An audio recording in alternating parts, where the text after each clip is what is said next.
Qué pedo, qué pedo. Simón, ahorita sí, sí.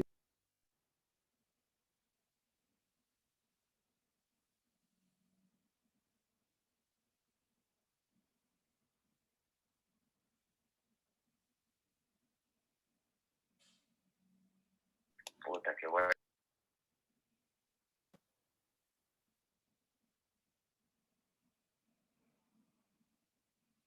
Buenas noches.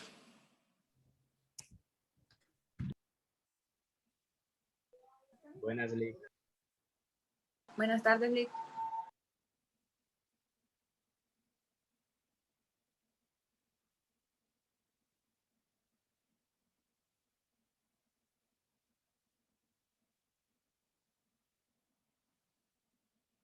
Ver la olla.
Bueno, buenas noches a cada uno de ustedes. Espero que se encuentren bien.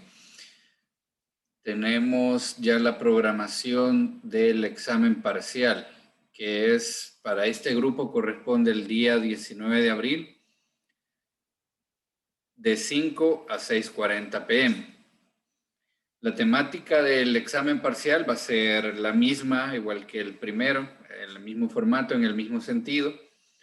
Traten de realizarlo en el tiempo estipulado, van a tener 1 hora 40 minutos para realizarlo.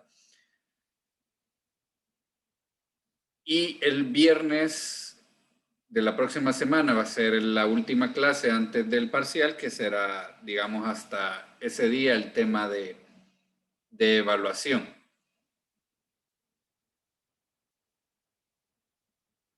Lee, ¿cuándo dijo que iba a ser el examen? Disculpe. ¿Perdón? ¿Cuándo iba a ser el parcial? Disculpe. Lunes 19 de abril, de 5 a 6:40 p.m. Gracias, Lee.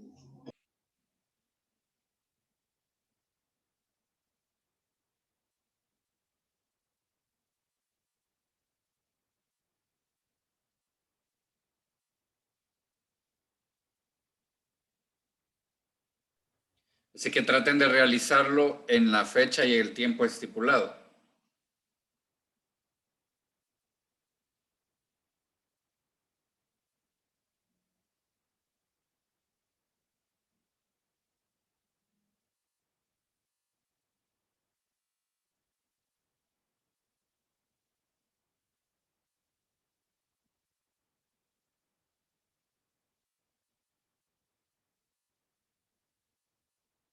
Bueno, vamos a continuar. Voy a compartir el material en la pantalla.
Bueno, vamos a ver lo que corresponde al derecho del tratado. Es decir, cómo es que surgen los tratados internacionales, cuál es la mecánica y el mecanismo a seguir y su regulación. Esto deriva de una convención, que es la Convención de Viena de 1969, que tiene por finalidad de alguna forma tratar de regular de forma internacional el mecanismo para establecer los tratados internacionales. Primero, debemos mencionar que se rige por el principio de un negocio jurídico o de los contratos. Es decir, todo ese principio del derecho civil que se aplica en los contratos y en los negocios jurídicos se aplica de igual manera en los tratados internacionales. Así, como en un contrato o como en un negocio jurídico, el tratado se rige por la voluntad de las partes y el conocimiento que tienen ambas partes sobre el asunto que van a finalmente a aprobar y a discutir. Como todo contrato se rige por la voluntad de las partes, es decir, finalmente se firma un instrumento jurídico porque es la voluntad de las partes suscribirlo. Así, como todo negocio jurídico, la actuación humana es realizada con conciencia y voluntad. Es decir, las partes que intervienen tienen conocimiento de lo que contiene el instrumento y además es su voluntad suscribirlo y asumir el compromiso de lo plasmado en el instrumento. Los actores regulan sus propios intereses, es decir, las partes que intervienen son los que estipulan las cláusulas, el contenido, las obligaciones que va a contener ese instrumento y las posibles consecuencias, en el caso que sea necesario, y toda esta situación se regula de manera voluntaria. Establecen normas de conducta vinculantes para su satisfacción, es decir, todo lo que finalmente va a contener este instrumento, si es suscrito por estas partes, es porque reúne la satisfacción de cada uno de ellos para poder asumir ya sea compromisos, derechos u obligaciones. Y además se configuran las consecuencias jurídicas de forma voluntaria. La voluntad es algo que debe reiterarse en el proceso de un tratado porque todo lo que conlleva a la realización de este tratado, así como las consecuencias, es por medio de la voluntad. No puede después un Estado asumir que no estuvo bajo su voluntad o conocimiento la suscripción de un tratado.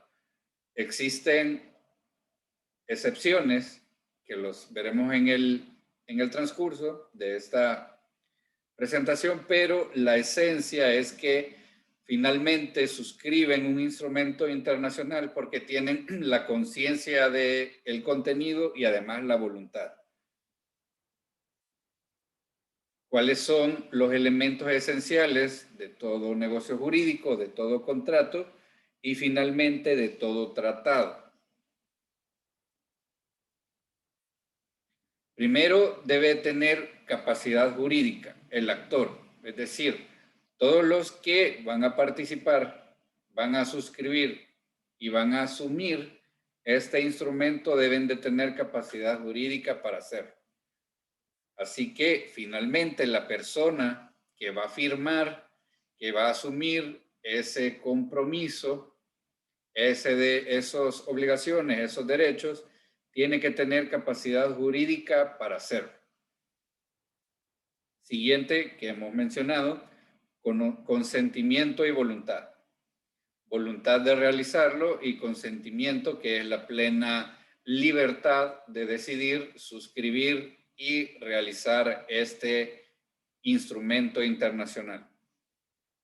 Asimismo, debe tener un objeto o una causa, es decir, cuál es la finalidad, qué es lo que se está redactando en este instrumento, para qué se está redactando, cuál es el objeto que se está regulando y qué es lo que contiene que está regulando cierto comportamiento finalmente entre estados u organismos internacionales.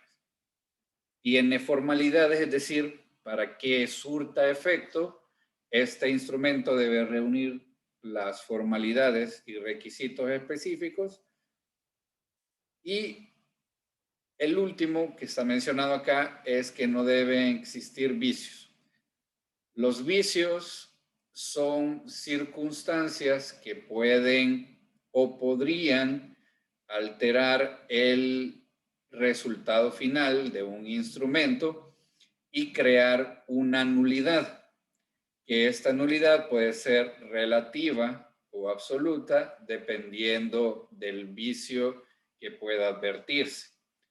La nulidad relativa es un vicio que podría superarse porque no afecta la esencia del asunto.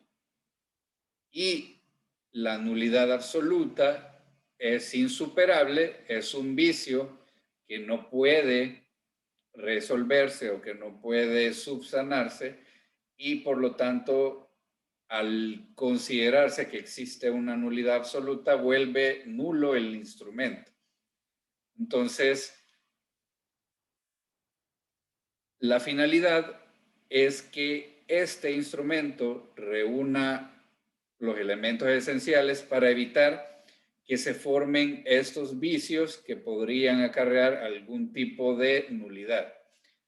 Con relación a las nulidades relativas, estas pueden ser el error, el dolo, la corrupción, y las absolutas son la coacción, violencia o violación a normas US Coins.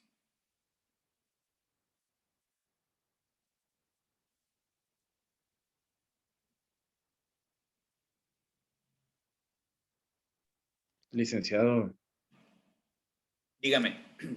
buenas noches.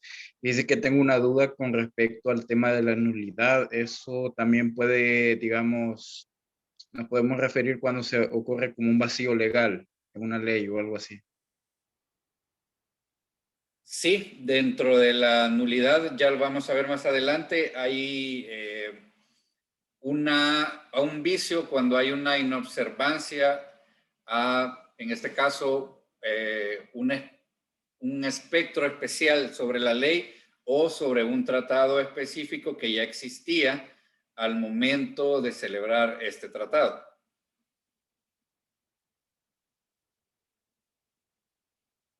Lo vamos a desarrollar ahorita para definir esa situación. Primer vicio que podemos encontrar es el error.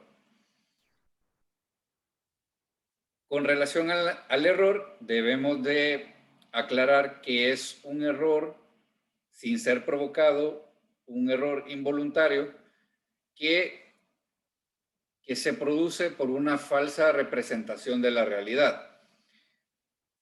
Es una, digamos, equivocación involuntaria con relación a la interpretación del instrumento. Es decir, recordemos que como todo negocio jurídico, como todo contrato, el tratado también entra en una fase que se conoce como negociación o estipulación de cláusulas y contenido, y dentro de esa fase podría crearse una falsa representación que es que una de las partes comprende erróneamente alguna situación dentro del tratado.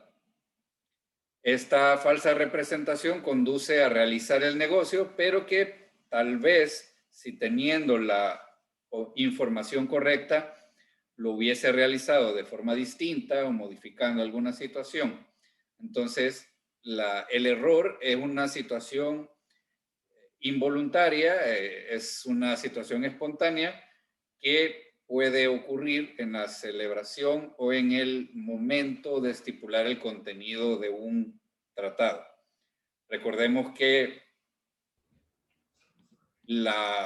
finalmente la celebración de un tratado puede ser entre tantos estados que los idiomas sean totalmente distintos y podría llevar, por ejemplo, algún error involuntario al momento de la interpretación de lo que se consideraba el contenido de este instrumento.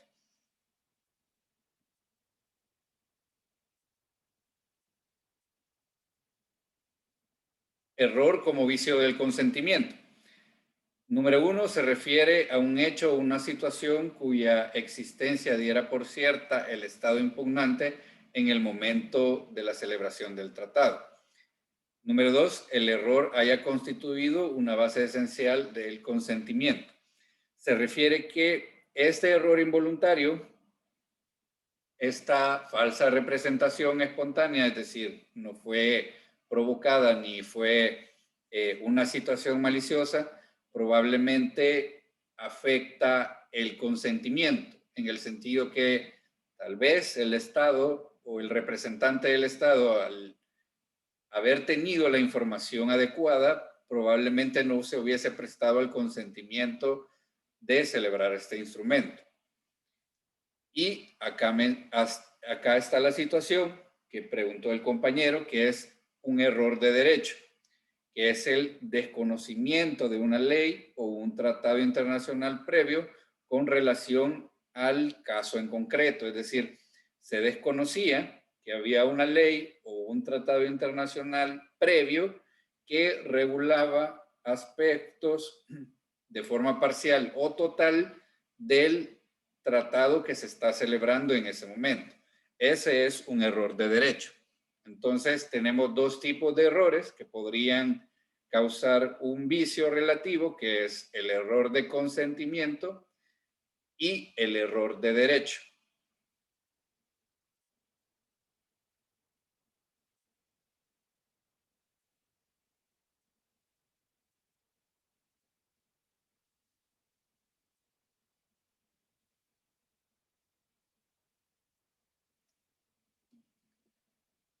Perdone, ¿quién hizo la pregunta? Que acá no puedo ver la participación.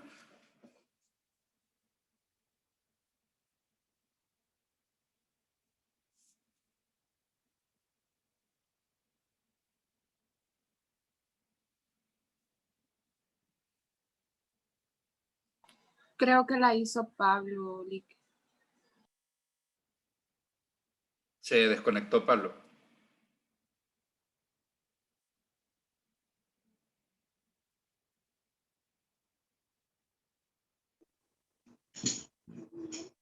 Bueno, ¿alguna otra pregunta?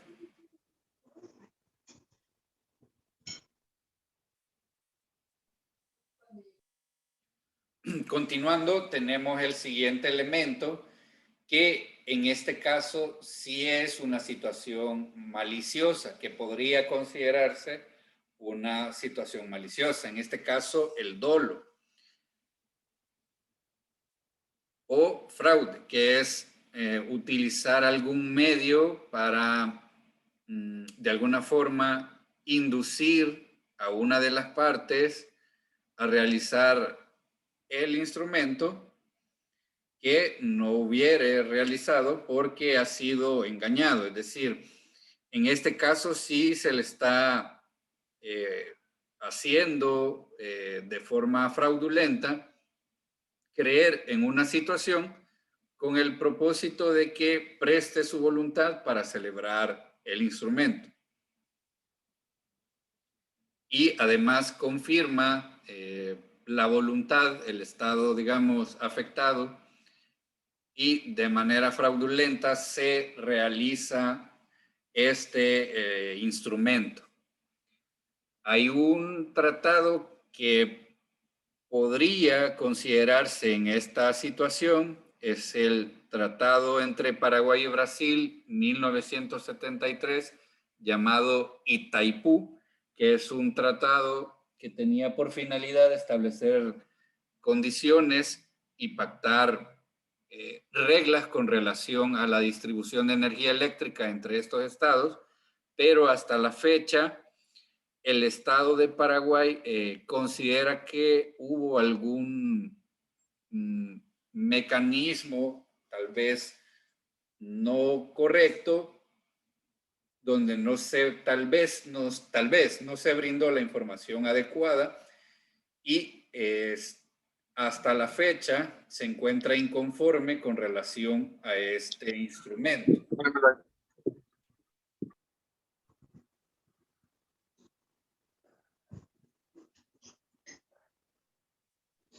¿Alguien quería hacer una pregunta?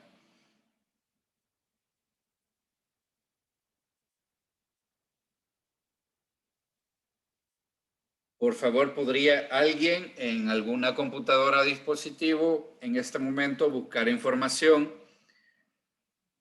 con relación a este tratado de Itaipú entre Paraguay y Brasil de 1973?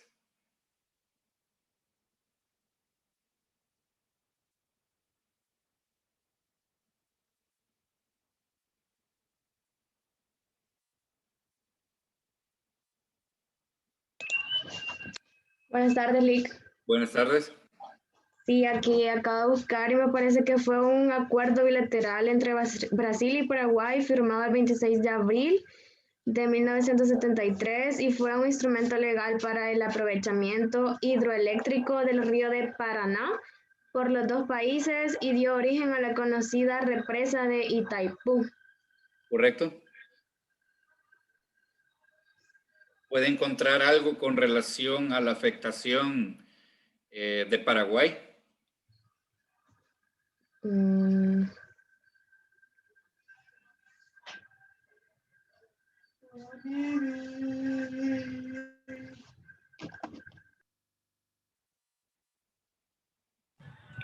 Buenas tardes, Lick. Hola, buenas tardes. Fíjese que yo encontré una noticia de la BBC Dígame. que dice que es un polémico acuerdo con Brasil por lo de la hidroeléctrica y que ha generado una crisis política que dice sacude a Paraguay.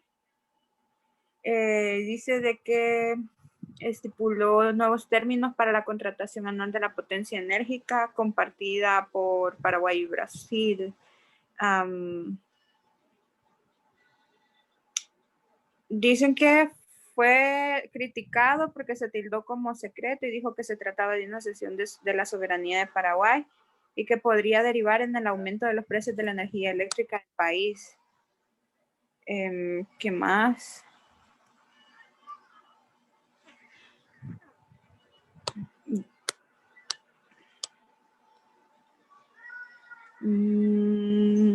Quiero ver.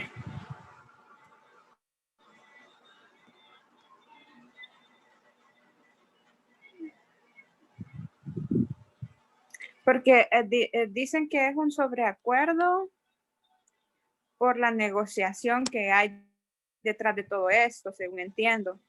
Y dice que varios funcionarios han renunciado con respecto a esto y que a Paraguay le ha generado un sobrecosto de 250 millones esta hidroeléctrica.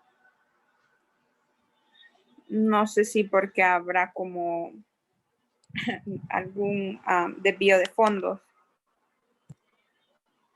Muy bien, gracias a ambas compañeras. En este instrumento polémico, aún para las autoridades no está tan clara la situación, si fue un error o fue un dolo, por el hecho de que solo está beneficiando a Brasil y Paraguay está siendo afectado en todo aspecto. Incluso se pueden seguir buscando ahorita, hay unas cláusulas que vencen hasta en el 2023 que tal vez después de 2023 Paraguay podría modificar o podría modificarse esa situación para tratar de alguna forma de balancear la situación. pero por de pronto es un instrumento que se desconoce en el fondo si fue realizado por error o con dolo afectando al Estado de Paraguay.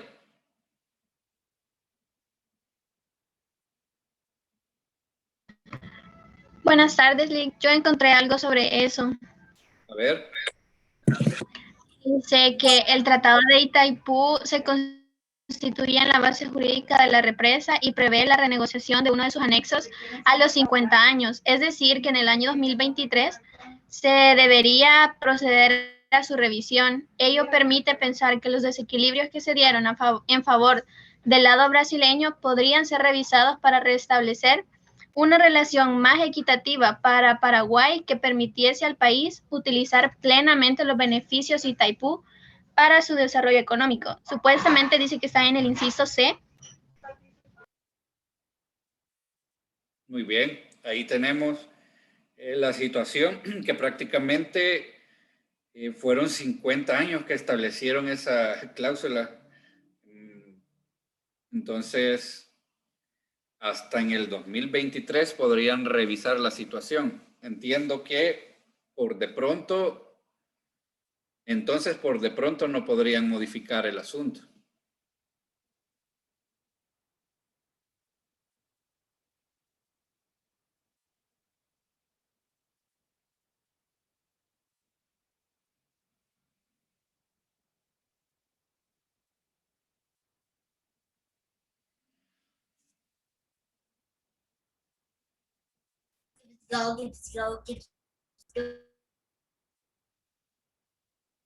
Bueno, este es un ejemplo en el cual podemos ver los vicios o la afectación que podría ocurrir con relación a no tener pleno conocimiento y pleno, digamos, plena conciencia de lo que finalmente se está suscribiendo.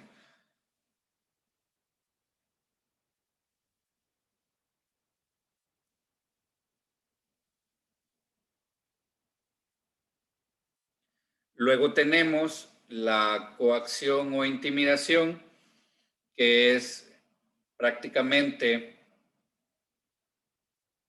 obligar a una de las partes a realizar el instrumento, realizar cualquier tipo de amenaza, es decir, algún anuncio que genere temor, alguna amenaza que afecte a su vida, su honor, sus bienes, con la finalidad de doblegar su voluntad, de obligarlo y finalmente suscribir un instrumento que totalmente tiene un vicio de voluntad.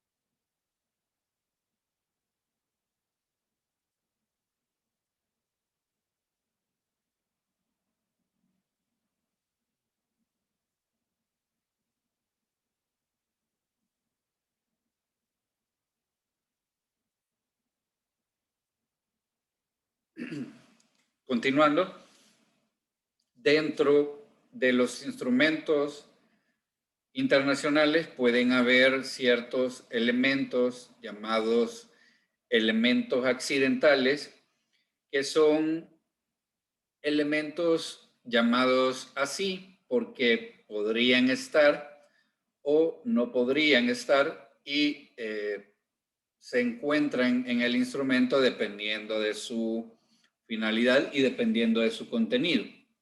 Dentro de estos tenemos condiciones que pueden ser suspensivas o resolutorios, puede tener un término o una carga modal, que lo vamos a desarrollar a continuación. Cuando hablamos de condición suspensiva, es una cláusula o una condición que demora la ejecución hasta cumplir una obligación o una situación. Ejemplo, está redactado de esta manera: el presente tratado comercial entrará en vigor hasta que el Estado X se comprometa a erradicar en tiempo cierto la mutilación genital femenina como costumbre o demuestre inequívocamente su interés en erradicarla. Como vemos, esta cláusula es un ejemplo de condición suspensiva, es decir, hasta que demuestre esta situación, el tratado entrará en vigor para su beneficio, pero quedará en suspenso hasta que trate de demostrar el interés o erradicarlo por completo, en este caso la mutilación genital femenina. Como vemos, es una cláusula que suspende el curso del tratado hasta que le dé cumplimiento a esta obligación. Recordemos que por esencia todos los instrumentos se firman bajo voluntad.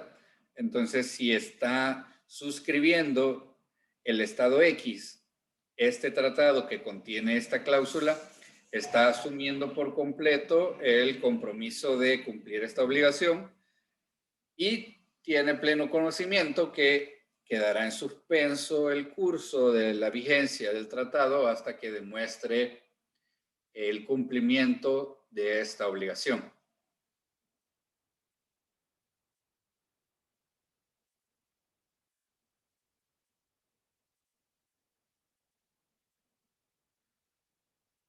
Por su parte, tenemos una condición resolutoria, que es una cláusula, una condición que si se cumple o se realiza, queda disuelto. Cuando hablamos de resolutoria, es que el instrumento queda resuelto o sin efecto. Y si esta situación no se cumple o no se realiza, entonces el instrumento se considera válido y consumado. Ejemplo, el Estado X compra una isla por importe de 100 millones, entregándose al Estado Y en el acto de la firma del contrato 30 millones y pactándose que los 70 restantes se pagarán al cabo de 3 meses. Con relación a la condición resolutoria, la isla es del comprador desde el momento de la firma, pero en caso de que no pague el resto del precio en el plazo transcurrido, la venta se deja sin efecto y la isla vuelve a ser del estado vendedor, del estado original. Es decir, aquí hay una obligación, una condición que hasta ese momento se considera consumado, pero quedará sin efecto si no cumple esta situación. Esta es la condición resolutoria.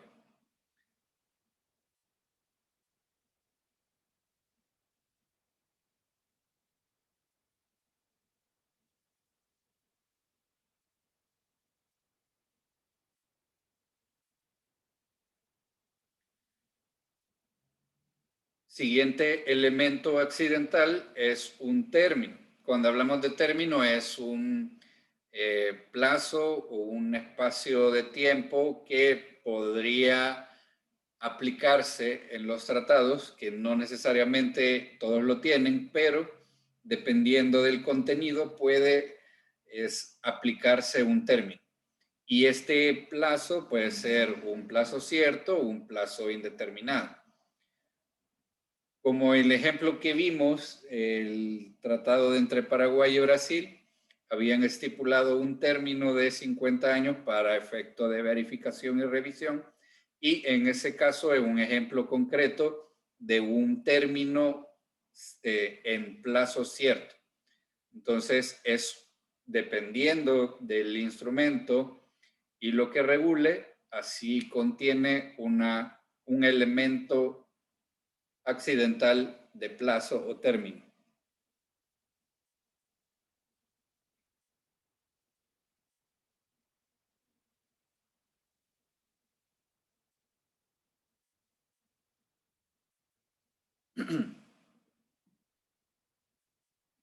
El modo o carga modal también es un elemento accidental en el sentido que podría aplicarse dependiendo del tipo de tratado que se está celebrando, y la carga modal es un gravamen o un compromiso extra que se agrega al instrumento.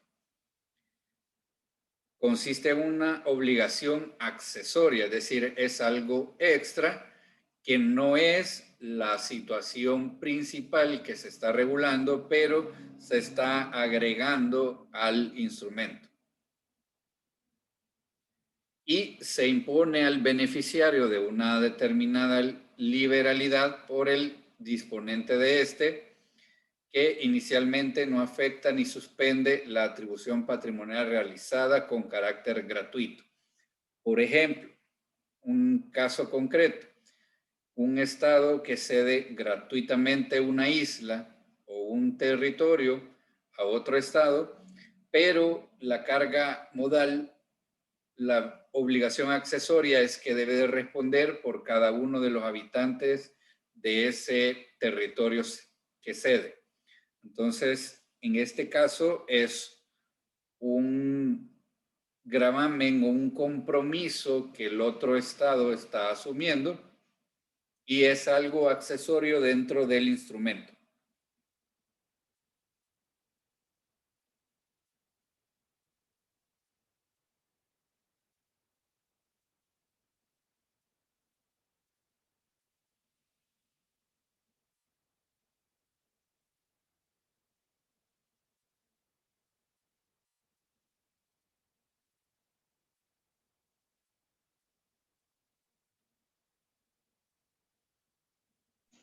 Licenciado, Dígame.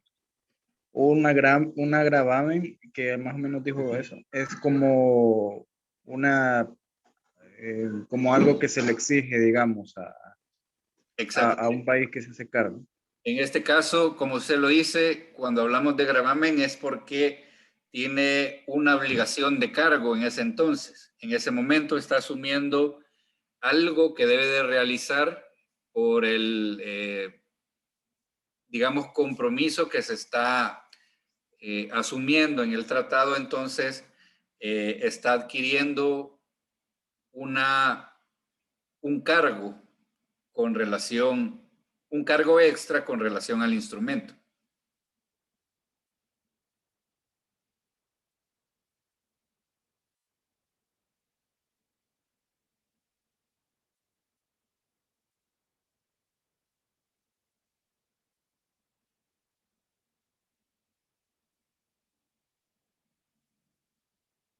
Continuamos.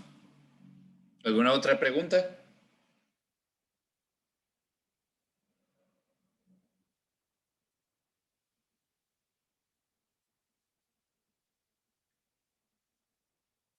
Tenemos lo que es el procedimiento de conclusión.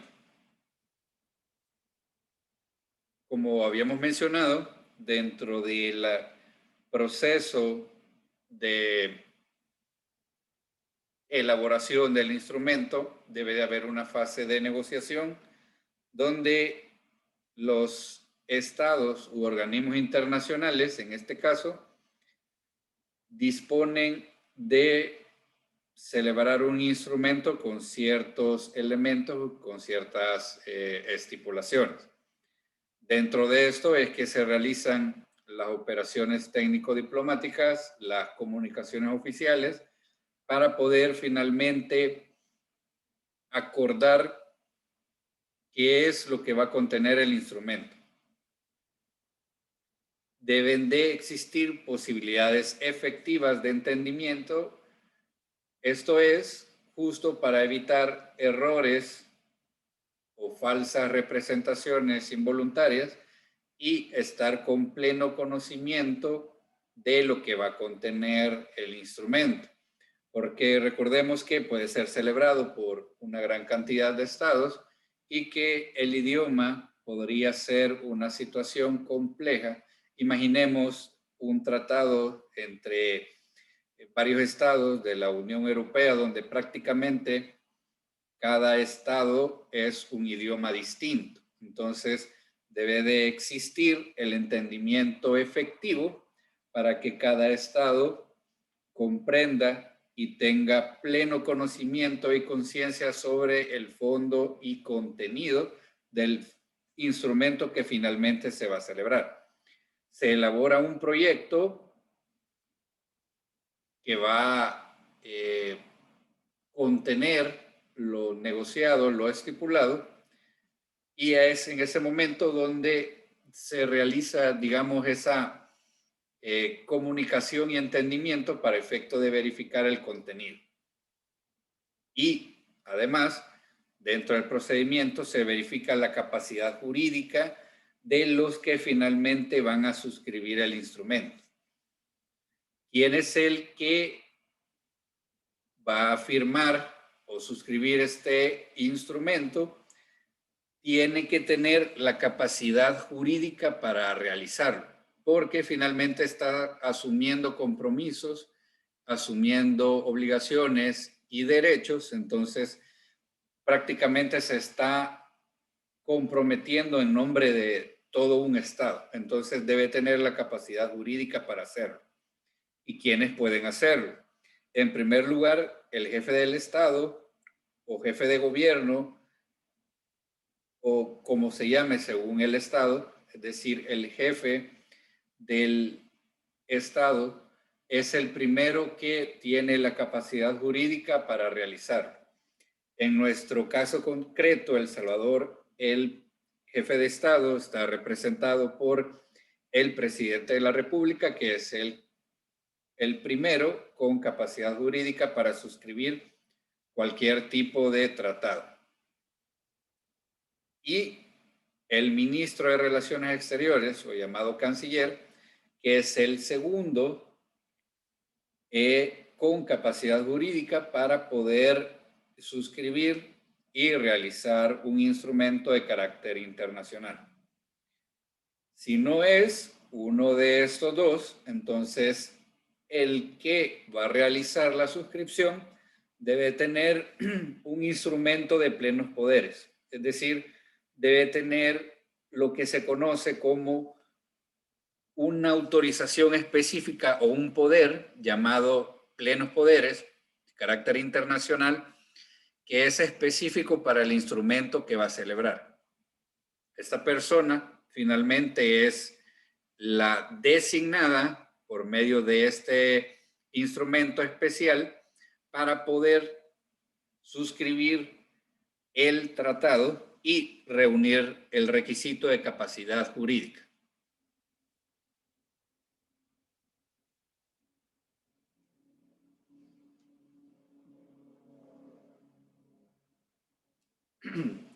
Procedimiento de conclusión. Hay una adopción del texto del tratado. Es el procedimiento mediante el cual se ajusta formalmente el texto del tratado. Es decir, ya se aprueba mediante todo el mecanismo de revisión que acabamos de ver y todo el proceso de conclusión, y se adopta finalmente el texto de este instrumento. Lleva un preámbulo, es decir, lleva una explicación del contenido y la necesidad del por qué se está realizando ese instrumento, lleva una invocación, es decir, quiénes son los estados que tienen interés en este instrumento y por qué, el lugar y la fecha, y lo que se conoce como firma ad referendum, que es una condición de aprobación, una rúbrica que los suscriptores, participantes de esta elaboración de este instrumento, dan la condición de aprobación del texto. En este momento ya está aprobado todo el contenido, ya se debe entender que no existe ningún vicio y que tienen pleno conocimiento del contenido y además plena voluntad de suscribir el instrumento.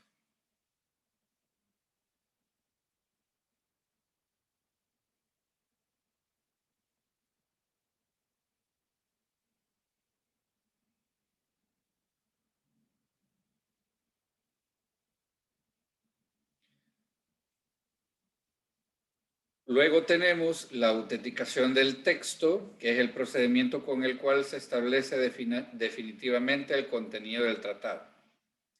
Y en este momento, con la autenticación, ya no puede ser alterado. Queda prácticamente auténtico, que es el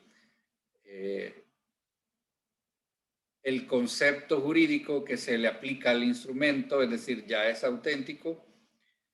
Y todos los suscriptores o firmantes ponen su rúbrica en el texto. Y con esta firma o con esta autenticación se da por finalizado el instrumento y es la garantía de que todos los participantes han prestado el consentimiento y el instrumento ya no puede ser alterado.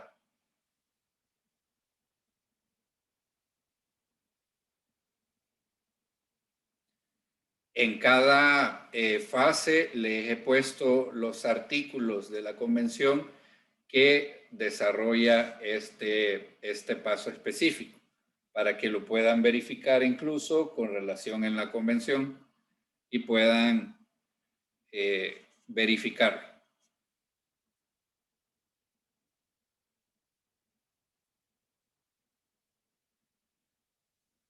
Y el procedimiento de conclusión es lo que se conoce como canje de instrumentos, ratificación, depósito y notificación.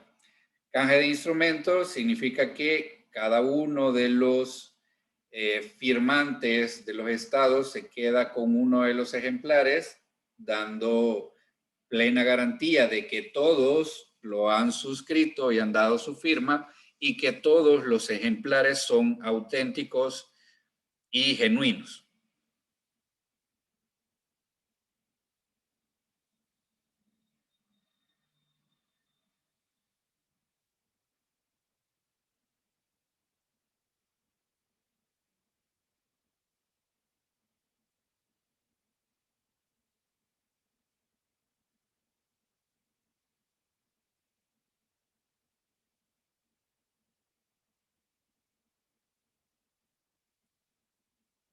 ¿Qué es el depósito?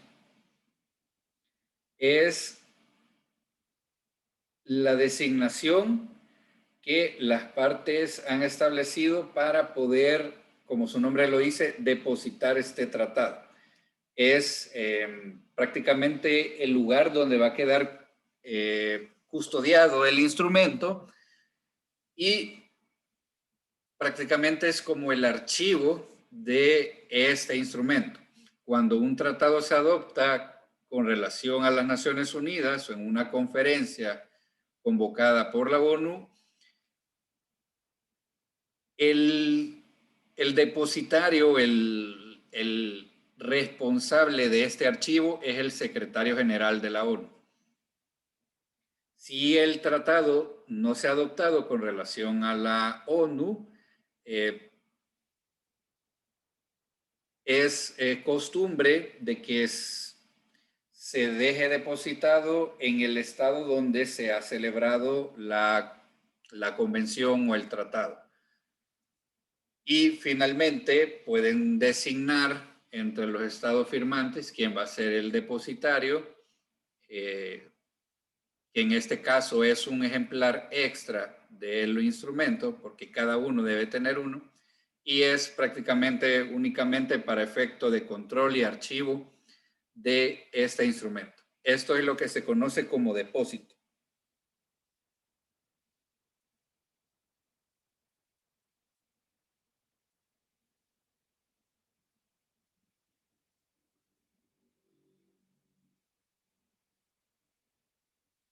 Con relación a la entrada en vigor, el mismo instrumento es el que establece la fecha en la que el tratado entrará en vigor.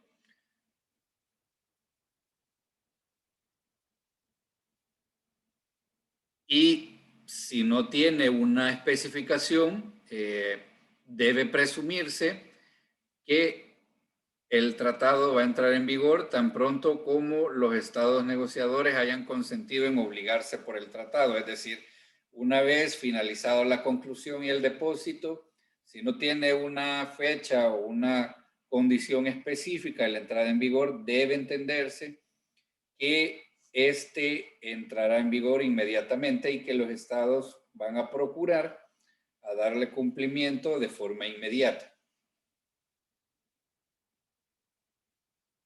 Acá hay unos ejemplos, les tengo unos ejemplos concretos de cómo puede entrar en vigor. Primera opción, cuando cierto número de estados hayan depositado instrumentos de ratificación, aprobación, aceptación o adhesión en poder del depositario. Ejemplo, protocolo sobre el Estatuto de los Refugiados de 1967 regula lo siguiente. El presente protocolo entrará en vigor en la fecha en que se deposite el sexto instrumento de adhesión. Significa que este instrumento específico entrará en vigor hasta que 6 estados se adhieran a este instrumento. Mientras esto sucede, la entrada en vigor está en suspenso. Entonces, en este caso concreto, está regulando que requiere que el mínimo de 6 estados asuman el compromiso de este instrumento para poder darse por entrada en vigor.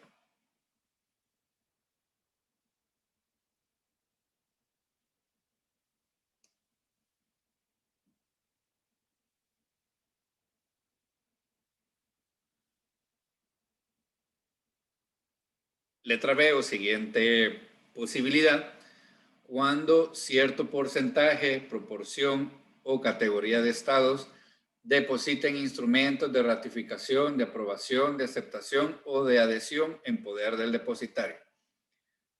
Por ejemplo, Tratado de Prohibición Completa de los Ensayos Nucleares de 1996 regula lo siguiente. El presente tratado entrará en vigor 180 días después de la fecha en que hayan depositado los instrumentos de ratificación todos los estados numerados en el anexo 2 del presente tratado. Ese tratado tenía un anexo donde mencionaba estados que debían de comprometerse con relación a estos ensayos nucleares. Entonces, establece 180 días después de que todos los estados asumieran el compromiso de ese instrumento.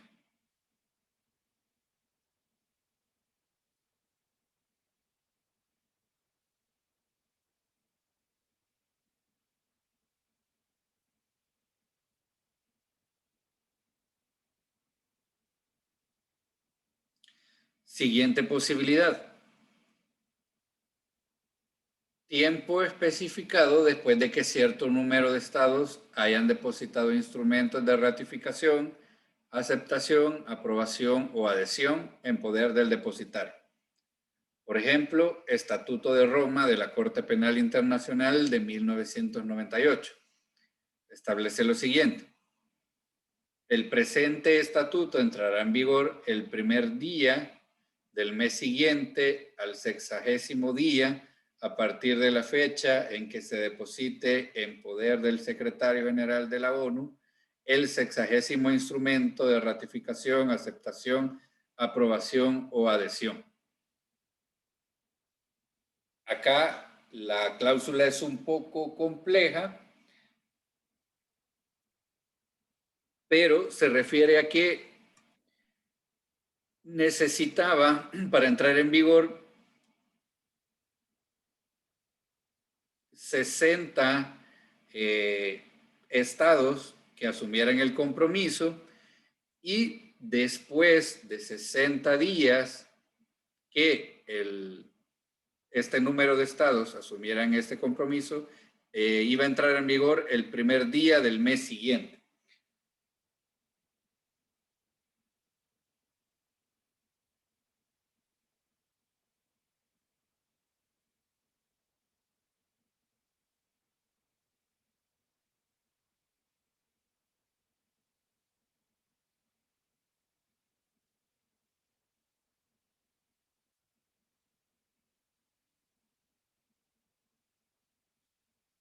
Y letra D, en una fecha determinada.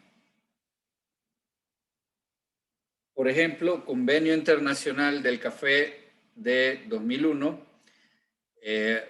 lo relaciona de esta manera concreta. El convenio entrará en vigor definitivamente el 1 de octubre del 2001.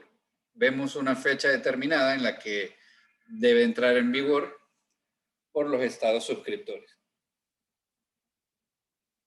Estas son las posibilidades en que se puede regular la entrada en vigor de cada instrumento, y prácticamente es todas las posibilidades que pueden encontrarse.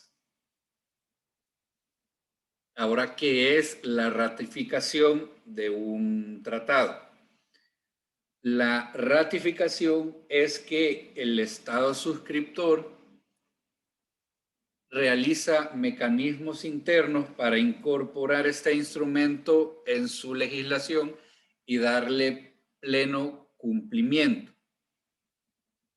Específicamente, en nuestro país, El Salvador, está regulado en el artículo 144 de la Constitución, que dice: los tratados internacionales celebrados por El Salvador con otros estados o con organismos internacionales constituyen leyes de la República al entrar en vigencia, conforme a las disposiciones del mismo tratado y la Constitución. Debe ser ratificado por la Asamblea Legislativa y a partir de ese momento constituye ley. Es, por tanto, la Asamblea Legislativa el organismo que tiene la función y la capacidad de ratificar el instrumento para que éste se incorpore en la legislación interna y pueda dársele pleno cumplimiento a las disposiciones de este instrumento.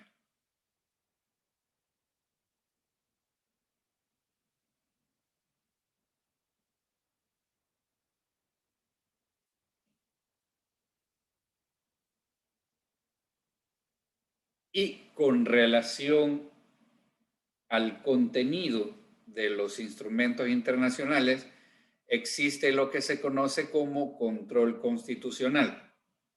Como hemos hablado en otras ocasiones, la Constitución es la Carta Magna o el cuerpo que regula por completo la organización y los derechos fundamentales en nuestro país. Y ningún instrumento puede violentar disposiciones constitucionales, así como ninguna ley secundaria puede hacerlo. Entonces, los instrumentos internacionales, tal como las leyes secundarias, entran a este control constitucional.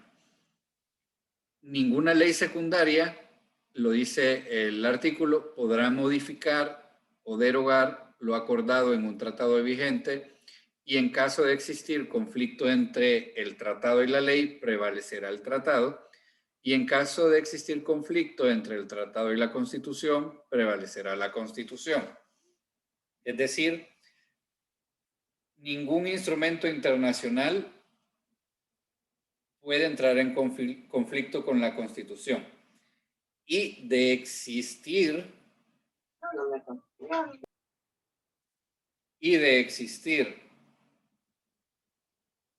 alguna controversia constitucional, corresponde a la Sala de lo Constitucional de la Corte Suprema de Justicia realizar ese análisis de constitucionalidad. Eso es lo que se conoce como control constitucional de las leyes secundarias y de los instrumentos internacionales.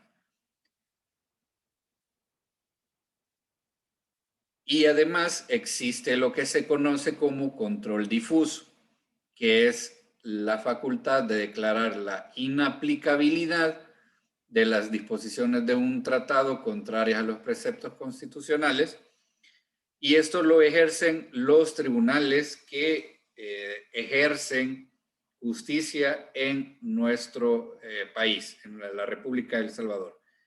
Cuando la Sala de lo Constitucional aún no ha declarado la inconstitucionalidad de un tratado por una controversia constitucional, los jueces pueden inaplicar disposiciones del tratado mientras se realiza este control y pueden inaplicar disposiciones del tratado, y esto es lo que se conoce como control difuso. Cuando esta inaplicabilidad la realizan los jueces, es control difuso. Cuando el control lo realiza la Sala de lo Constitucional, es el control constitucional.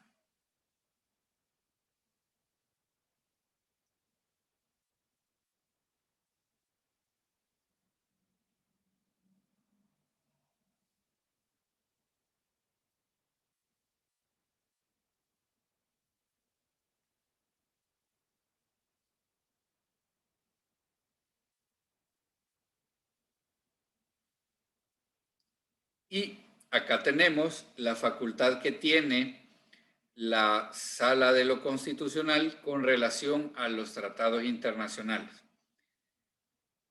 Entonces tenemos la Asamblea Legislativa como órgano que tiene capacidad para ratificar el tratado, pero la Sala de lo Constitucional es el encargado del control constitucional del tratado.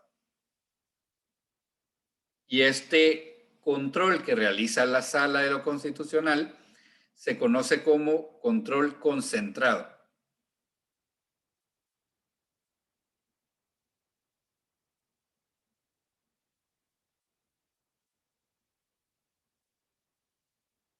Así, también les he puesto los artículos de la Constitución que, por favor, les pido que lo verifiquen y podrán observar que la declaratoria de inconstitucionalidad de un tratado se realiza por el mismo mecanismo y es realizado por la Sala de lo Constitucional de la Corte Suprema de Justicia, que es el único ente encargado de interpretar y analizar la Constitución.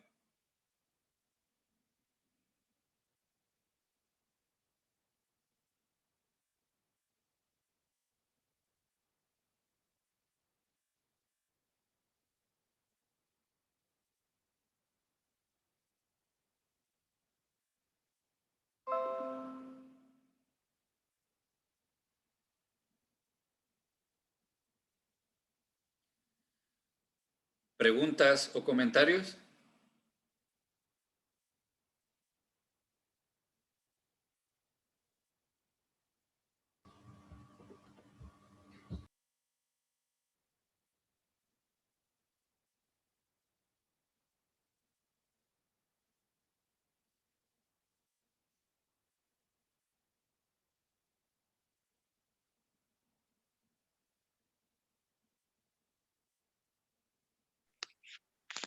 No, yo creo que estamos bien.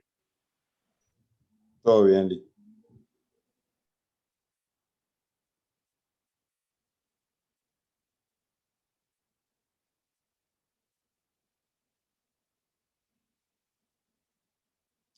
Bueno, entonces, si no hay preguntas o comentarios, nos quedaremos hasta acá.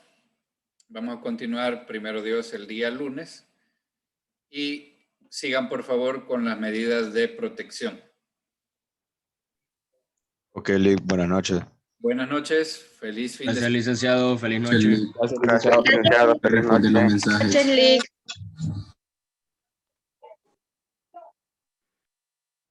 Adiós, Lick.